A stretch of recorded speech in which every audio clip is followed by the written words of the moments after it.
So hello and welcome to MSCJ Mic Term, your one-stop podcast for health, finance, and everything under the sun. I am your host Arshad Jadhav, and today we are joined with Mr. Arundullah and Mrs. Meghnadullah. They both are the founders of Shatrunjay Financial Advisors. So hello, ma'am. Hello, sir. So Arun sir, I would like to ask you about your whole journey from MBA in finance. Then you did some work in banking sector too, and now you are ended up in the financial advising sector. So can you tell us about something? Yes. Thank you, Arshad, first of all. And just I will say that we started this journey since 1919. And from there, initially I was with the banking sector. Initially, I worked with the cooperative bank.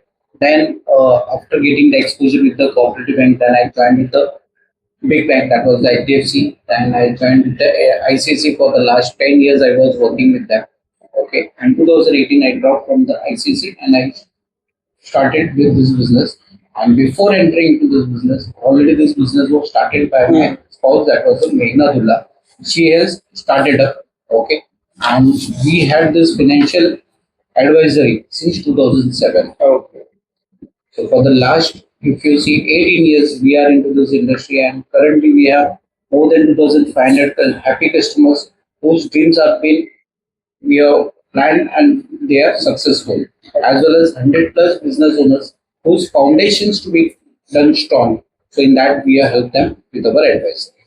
So, sir, I guess you get to know your clients on daily basis. So, can you tell me about what financial literacy is in basic words?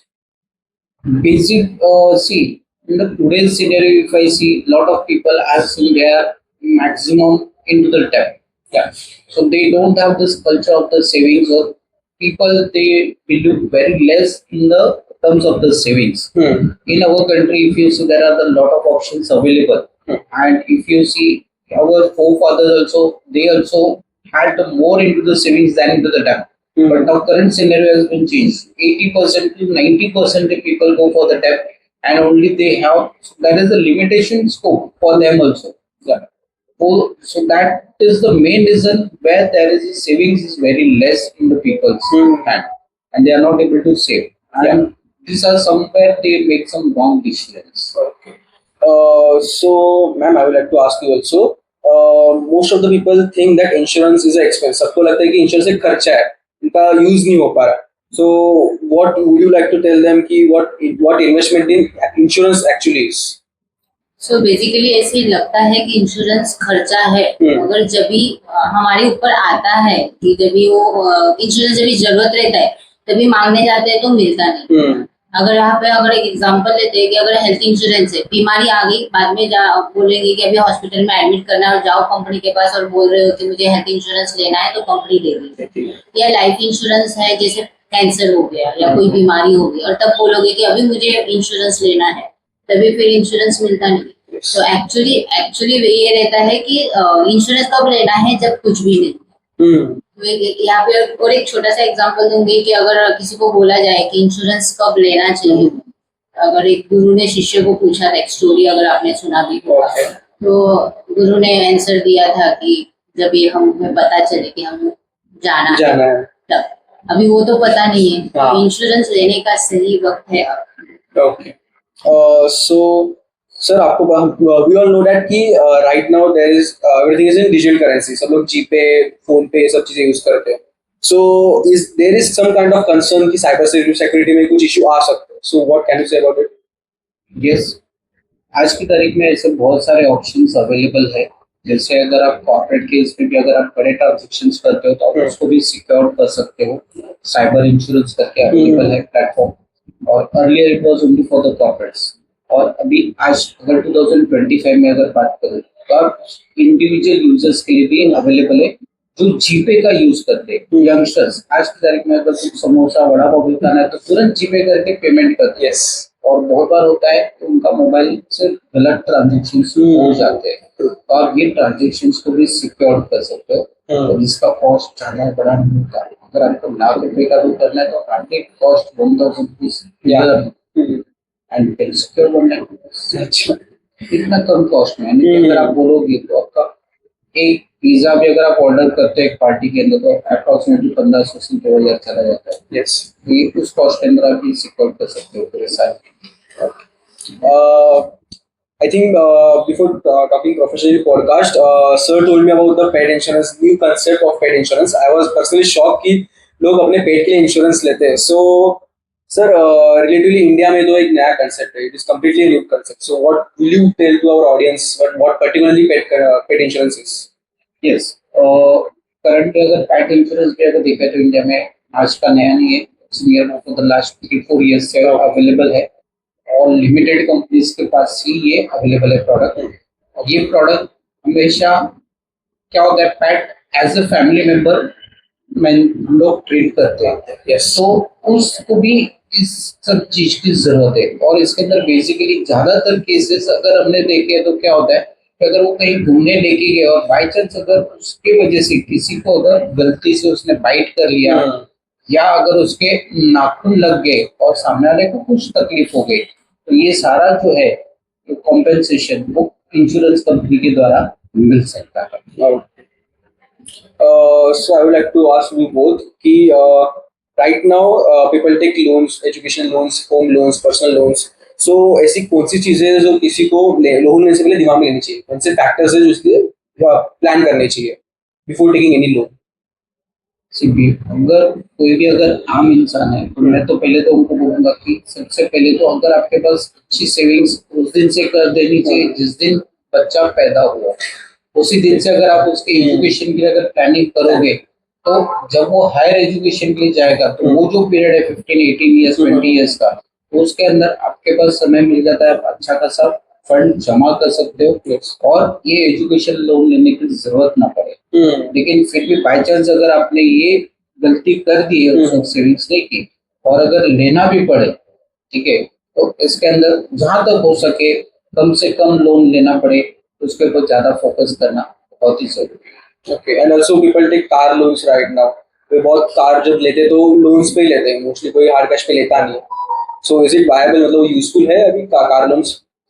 आप not only car loan, किसी भी loan के अंदर अगर आप देखोगे, अगर आप कैलकुलेशंस करके देखोगे तो आपका पैसा ज्यादा जाएगा। वही अगर आपने पहले से सेविंग्स करके रखा है और फिर अगर आप लोगे तो डेफिनेटली आपका कम पैसे में आपको ज्यादा बेनिफिट मिल सकता है।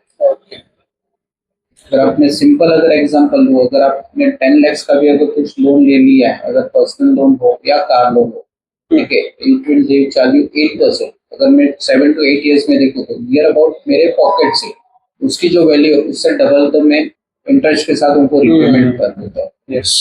तो यही अगर मैं हाफ EMI के अंदर अगर मैं सेविंग्स करके रखूँ तो मेरा जो इतना अमाउंट जो है एक्यूमुलेट होकर आफ्टर 5 ईयर्स 10 ईयर्स मुझे मिल सकता है और ले सकता है।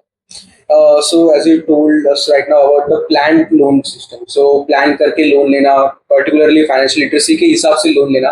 So right now banks credit card easily दे देती है, तो इजीली किसी को इश्यू हो जाता है, और जो यंगस्टर्स है जो 20 और 25 के बीच में जो अभी भी जॉब पे लगे, so they take the credit cards और वो कहीं पे भी यूज करते जाते हैं.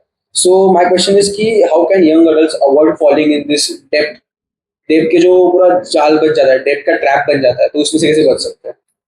ये बहुत बड़ा ट्रैप है।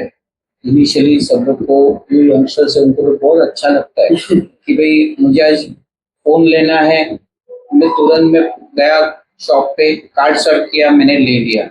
लेकिन कभी भी वो ये कैलकुलेट नहीं करते कि मेरे हाथ में इस महीने कितने आने वाले हैं और ये जो मुझे बिल पे करना है वो इमीडिएटली नेक्स्ट मंथ में पे करना है। अगर ये मैं नहीं किया तो वो EMI में चला जाएगा। और कार्ड का जो EMI रहता है, अगर आप कैलकुलेशन करोगे, चार्ज 2 to 3% पर मंथ, यानी कि अगर ईयरली में काउंट करोगे it comes near about 24 to 36%।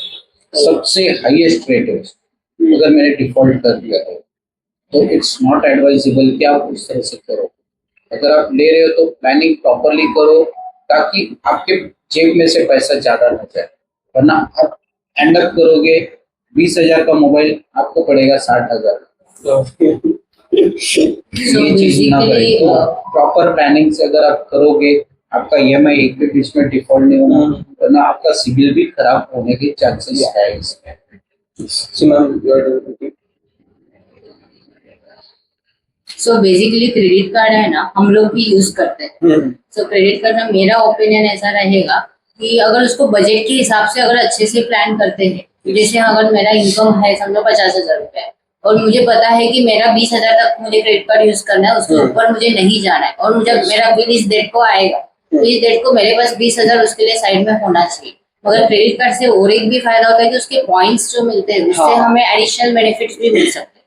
तो जैसे क्रेडिट कार्ड अच्छा भी है बुरा भी है, यस, तो आप उसको किस तरीके से यूज करते हैं वो बहुत इंपॉर्टेंट है। आप ओवर यूज मत कीजिए, वो बहुत अच्छा है। आई थिंक आपने जो बताया कि क्रेडिट कार्ड का पॉइंट्स मिलता है, आई थिंक काफी लोग उसको फ्लाइट का टिकट लेने में उसमें काफी डिस्काउंट मिल जाता है लोगों को। इवन हम लोग घूमने वगैरह जाते हैं तो अगर वहाँ पे एयरपोर्ट पे जो लॉन्च रहते हैं वहाँ पे भी हमें 1 रुपए में बेनिफिट मिल जाता है कि खाना 1 रुपए में कहाँ मिलता है। Yes. तो ये जो बेनिफिट्स है उसको यूटिलाइज करना भी जरूरी है, मगर उसको अच्छे तरीके से, जैसे मोबाइल भी है तो मोबाइल के भी प्लस माइनस Yes. पॉइंट्स है, तो हमें पता होना चाहिए कि उसको कैसे यूज करना है, किस वे से यूज करना है। Yes. So my next question would be कि right now there are various families जहाँ पे वो अपने बच्चों का एजुकेशन बजट नहीं कर पाते, किसके और कोई बच्चे अब्रॉड जाते हैं पढ़ने के लिए, so they take educational loans. So what will you say कि student taking education loan, what should they plan beforehand? मतलब लोन लेने से पहले उन्हें क्या सोचना चाहिए, कितना इंटरेस्ट कैसे देखना चाहिए, कैसे टैली करना चाहिए चीजों को? नाउ ये इंटरेस्ट जो पार्ट है, it depends upon person to person. हर एक पर्सन के लिए डिफरेंट होगा। आप अगर बोलोगे कि ये पर्सन है और इसके लिए ऐसा ही आपको डायग्नोस्टिक करना है डॉक्टर को, तो पॉसिबल नहीं है। डॉक्टर पहले वो चेक करेगा कि उसके लिए क्या पॉसिबिलिटी है, उसके लिए क्या बेस्ट हो सकता है, तो उस हिसाब से वो ट्रीटमेंट देगा। उसी हिसाब से एजुकेशन के इसमें भी सामने वाले की क्या पोजीशन है, उसके इनकम क्या है, उसके क्या लोन लाइबिलिटीज है और फ्यूचर का क्या प्रोस्पेक्ट्स है अगर वो एजुकेशन लेने के बाद, तो ये सारे कॉल्स जो रहते हैं वो पर्सन टू पर्सन डिफर होते हैं। तो मैं ऐसे बोल नहीं सकता हूँ कहाँ पे जाएगा तो ये, बट यस अगर उसने गवर्नमेंट बैंक्स में लेगा तो उसके लिए रेट ऑफ इंटरेस्ट अलग रहेगा, प्राइवेट में लेगा तो रेट ऑफ इंटरेस्ट अलग रहते हैं। अगर एनबीएफसी में अगर लेना पड़ा उसके रेट ऑफ इंटरेस्ट डिपेंड्स, और उस वक्त के हिसाब से रेपो रेट है, that also depends. Ma'am would like to add something? Sir ने इंटरेस्ट रेट का तो बताया, मगर मैं थोड़ी इमोशनल चीजें बोलूंगी। फाइनेंशियल लिटरेसी में हम लोग ये ऐड करते हैं, हम लोग बहुत से कॉलेज में फाइनेंशियल लिटरेसी प्रोग्राम्स अरेंज करते हैं, तो हम देखते हैं कि पेरेंट्स को ऐसे लगता है कि बच्चा कमाएगा तो वो खुद का खुद भरेगा। बहुत बार मैंने देखा है कि उनका कैपेसिटी रहता है, उनके पास फंड भी रहता है, फिर भी वो बच्चों को बोलते हैं कि तुम लोन लेके करो। अगर हमारा पर्सनल ओपिनियन के ऐसा नहीं करना चाहिए। बच्चों के एजुकेशन तक की जिम्मेदारी पेरेंट्स ने, उसकी शादी की जिम्मेदारी उसके ऊपर डाल दो बिंदास, कोई प्रॉब्लम नहीं है। क्योंकि एक बार जैसे वो कमाना चालू करता है ना, तो वो लोन्स के बर्डन से ही स्टार्ट करता है। जब भी वो लोन से बर्डन से स्टार्ट करता है तो उसकी लाइफ स्ट्रेस से ही स्टार्ट होती है। तो हमारा प्योर सजेशन है कि आपके पास, बहुत बार मैंने देखने के बाद ये मेरा एक्सपीरियंस है कि पैसा होने के बावजूद भी नहीं देना, वो गलत है। तो वैसा नहीं करना चाहिए पेरेंट्स ने भी, और बच्चे भी बहुत बार फोर्स करते हैं कि नहीं हम हमारे दम पे सब कर लेंगे। तो आप है ना, आपको ईएमआई भी देना है ना, तो पेरेंट्स को दे दो। तो वो उनका सेविंग्स है, तो वो आप कहीं ना कहीं हेल्पफुल होता ही है।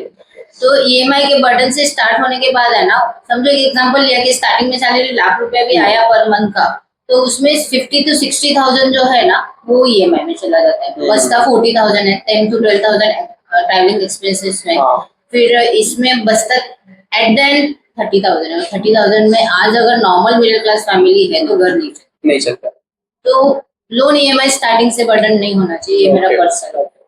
Okay, so in the introduction only आपने बताया कि फाइनेंशियल लिटरेसी में सेविंग्स, इमरजेंसी फंड्स रखना बहुत इंपॉर्टेंट है।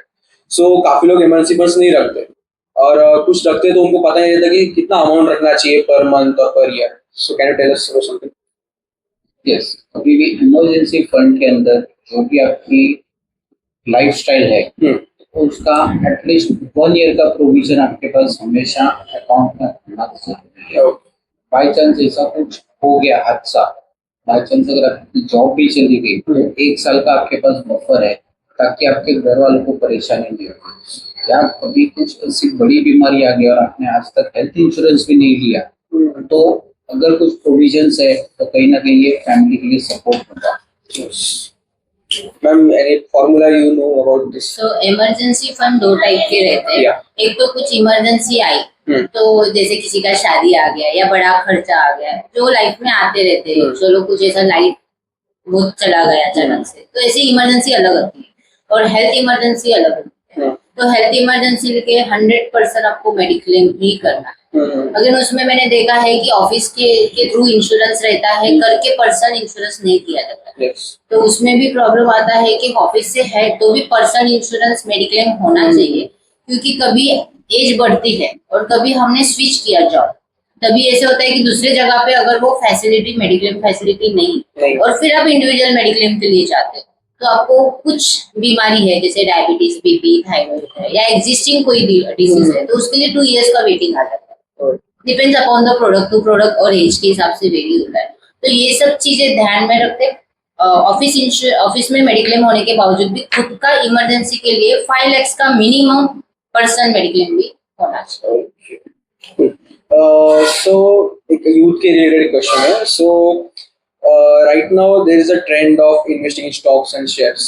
I think in each and every household, youth is investing in grow or up stocks like applications. So I think they don't have a proper knowledge about what are the stocks, which stocks are growing, which stocks are blooming. So they just invest in the stocks by recommending from the peer groups or people they know. So I think it is not particularly safe for them for investing in stocks and shares. So what do you like to say about that? Yes, rightly said, it's not safe. And जब भी हम stock में investment करते हैं तो उसके ऊपर भी क्लियर कट मेंशन भी होता है सब्जेक्ट टू मार्केट रिस्क। हाँ। तो सबसे पहले आपको आपका रिस्क एपेटाइट चेक करना जरूरी है कि आपकी कैपेसिटी क्या है रिस्क लेने की, क्या आपकी वो कैपेसिटी है या नहीं है। मेरा दोस्त आज कर रहा है तो चलो मैं भी करूँ, ये हर एक की बस की बात नहीं है। हर एक का रिस्क एपेटाइट अलग अलग होता है और ये डिपेंड्स होता है उसकी लाइफस्टाइल के ऊपर, उसकी इनकम के ऊपर। ये सारे बहुत सारे पैरामीटर्स है जिसके हिसाब से रिस्क एपेटाइट चेक करके फिर हम रिकमेंड करते हैं कि आपको कहाँ पे इन्वेस्ट करना है। Yes. मार्केट का इन्वेस्टमेंट हमेशा अच्छा रहता है बट सब्जेक्ट टू उसके अंदर वॉलेटिलिटी बहुत है।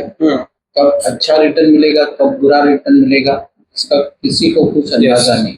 तो बेटर जब भी इन्वेस्टमेंट करो तो पहले अच्छे एडवाइजर को पकड़ो, उनकी सलाह लो, या अगर आप वो नहीं कर सकते तो उसका पहले खुद नॉलेज लो। Yes. और फिर इन्वेस्ट करो, otherwise you will burn your own hands.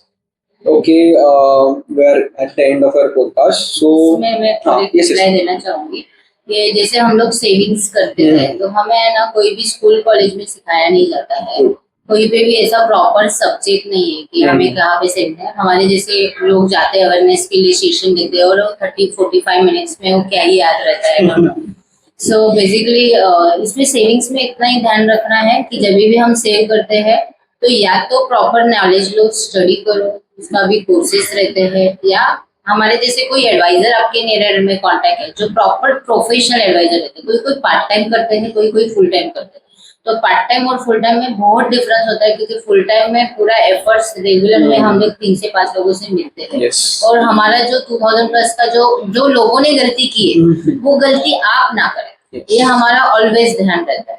तो इसमें से हम लोग भी बहुत कुछ सीखते हैं, ऐसे नहीं है कि हम भी परफेक्ट है, मगर बहुत कुछ सीख के हमारा एक्सपीरियंस आज 18 साल का है तो हम लोग सजेस्ट करते हैं। तो जो भी एडवाइस है यूट्यूब, इंस्टाग्राम से सिर्फ देख के सीख लिया और हमने कर लिया, ऐसा नहीं होना चाहिए। तो उसके ऊपर ध्यान दिया जाए कि जो भी सेविंग्स है वो ध्यान देके करना है। जैसे हम डॉक्टर के पास जाते हैं, क्यों जाते हैं? दवाई लेने के लिए, जब भी बीमार है। हम तो नहीं तो केमिस्ट के पास भी जाके ले सकते हैं। Yes. हम लोग अब कुछ लीगल एडवाइस लेना है तो हम कहाँ जाते हैं? एडवाइजर के पास। तो हम लोग ऑनलाइन देख के भी सब कुछ कर सकते हैं। तो वैसे ही हमारे यहाँ जो भी हार्ड एंड मनी है, ये पैसा कमाना इतना इजी नहीं है। आज हार्ड एंड मनी है तो उसको कहाँ पे डालना और कहाँ पे अच्छे से सेविंग्स करना, एक बार एडवाइस ले लो ना, फिर उनका एडवाइस सुनना नहीं सुनना आपका decision. Yes. So as we are at the end of the podcast, so I would like to ask you a major question. If you had to give one golden rule for financial literacy to our audience, so what would it be? Yes. अगर मैं finance के हिसाब से बात करूँ तो finance की अगर गुरु अगर देखे goddess that is the Lakshmi, ठीक है। और कभी भी अगर लक्ष्मी पूजन भी होता है तो पहले हम भोग उनको लगाते हैं। यस, ठीक है। और लक्ष्मी का भोग हमेशा वो रहता है कि बचत, पहले बचत करो फिर खर्चा करो, यानी कि पहले हम उनको भोग देते हैं, उसके बाद हम खाना खाते हैं, प्रसाद देते हैं। उसके पहले तो हम लोग नहीं लेते कि फिर जो बचा वो हम माता जी को नहीं देते। तो this is the golden rule, first do the savings and then do your expenses. So ma'am, would you like to add something on this question too? Yes, financial का है ना थंब रूल रहता है, तो जिसमें कैसा है कि अगर 100 रुपीज हम सेविंग्स करें तो उसमें से 30% जो है वो हमारे रेगुलर एक्सपेंसेस में जाना चाहिए, यानी रोटी कपड़ा मकान। दूसरा जो 30% है जो हमारा मेडिक्लेम है, टर्म इंश्योरेंस है, Yes. यानी जो पैसा वापस नहीं आता ऐसी जगह पे 30% है, और लोन ये 30% में आपका कवर होना चाहिए। बहुत बार ऐसा 50-60% लोन ईएमआई में जाता है, वो नहीं जाना चाहिए। तो 30% रोटी कपड़ा मकान, 30 रुपीज जैसे मैंने बोला कि loan, health insurance and term insurance. 10% है मजा भी करना है, पैसा कमा रहे हैं तो एंजॉयमेंट के लिए होना चाहिए, तो टोटल हुआ 70%। और बचा हुआ 30% जो है वो कंपलसरी सेविंग्स में जाना चाहिए। उसमें भी आपके गोल्स के हिसाब से प्लानिंग करना चाहिए कि आपके फ्यूचर गोल्स क्या है, इन्फ्लेशन काउंट करके कैसे होना चाहिए, और वो रेगुलर अपग्रेड भी करना चाहिए कि ऐसा नहीं कि आज एक बार बैठे और फाइनेंशियल प्लानिंग कर लिया फिर कभी भी नहीं करना, ऐसा नहीं होता है। क्योंकि टाइमिंग के हिसाब से गोल्स चेंज होते हैं, हमारी प्रायोरिटीज चेंज होती है, तो उसके हिसाब से मगर 30% एटलीस्ट आपका सेविंग्स में जाना चाहिए, तो ये चीज ध्यान रखना। So if, as we are concluding our podcast, so I would like to ask you some personal question. So it is for both you and sir and ma'am. So 30 और 20 years down the line, 20 या 30 साल पहले, जैसे हमने आपको देखा है कि आप वो दोनों अपने काम के लिए बहुत पैशनेट हो, आप लोगों में फाइनेंशियल लिटरेसी स्पेंड करने के लिए आप बहुत एफर्ट्स लेते हो। सो 20 या 30 साल पहले अगर आपका कोई अलग करियर चॉइस होता या फिर इसी करियर में आप कुछ अलग चेंजेस कर पाते कि अभी तक कुछ अलग हो पाता, तो ऐसी कुछ है, आप कुछ बता सकते हो उसका? नहीं, एज सच तो कभी सेकंड थॉट तो कभी आया ही नहीं। जब से कॉलेज में था तब से एक ही था कि I want to go into the finance industry, और इसके हिसाब से जैसे कॉलेज खत्म हुआ तो सबसे पहले मेरा जॉब जो था that was the chartered accountant. 2 साल उनके पास एक्सपीरियंस किया, उसके बाद में बैंक का मुझे ऑफर आया, तब से बैंकिंग इंडस्ट्री में ही था। लेकिन स्टार्टिंग से लेके आज तक सिर्फ फाइनेंस की इंडस्ट्री में ही है। और उसके बाद में फिर जब समझा कि भाई this is one of the best opportunity, उस हिसाब से 2007 से फिर मैडम के नाम से फिर हमने एजेंसी स्टार्ट करके काम चालू। You would like to add something? So, मैं मेरे बारे में अगर बताऊं तो मेरा करियर साइंस लाइन था। Yes. और साइंस लाइन होने की वजह से मैंने नेचुरोपैथी किया हुआ। मगर जैसे इंडियन कल्चर बोलते हैं तो पतिव्रता स्त्री तो वैसे मैंने, सर का बहुत इच्छा था कि मैं मेरे नाम से कुछ करियर फाइनेंस में स्टार्ट करूं। मैंने उसका स्टडी चालू किया आफ्टर मैरिज, और उसमें मैं आगे बढ़ी। हाँ, मुझे जैसे आपने बोला कि मौका मिला तो मैंने बाद में चालू किया आफ्टर मैरिज। अगर मुझे मौका मिलता है तो मैं इसको मेरे करियर में स्टार्टिंग से, मुझे साइंस ना लेते हुए मैं कॉमर्स लाइन लेके अगर मैं इसमें करती तो आज जिस लेवल पे हूँ, शायद आज इधर हूँ तो मैं शायद उधर हूँ, तो मैं बहुत जल्दी ये करियर स्टार्ट करूँ। So it was really nice talking to you both. Thank you so much for taking your precious time for me and for our audiences. It was great knowledge about knowing various fields, investment, insurance, and loans. Thank you so much, ma'am and sir, both of you. Thank you so much for watching this podcast. Stay tuned for upcoming episodes. Thank you. Thank you. Thank you.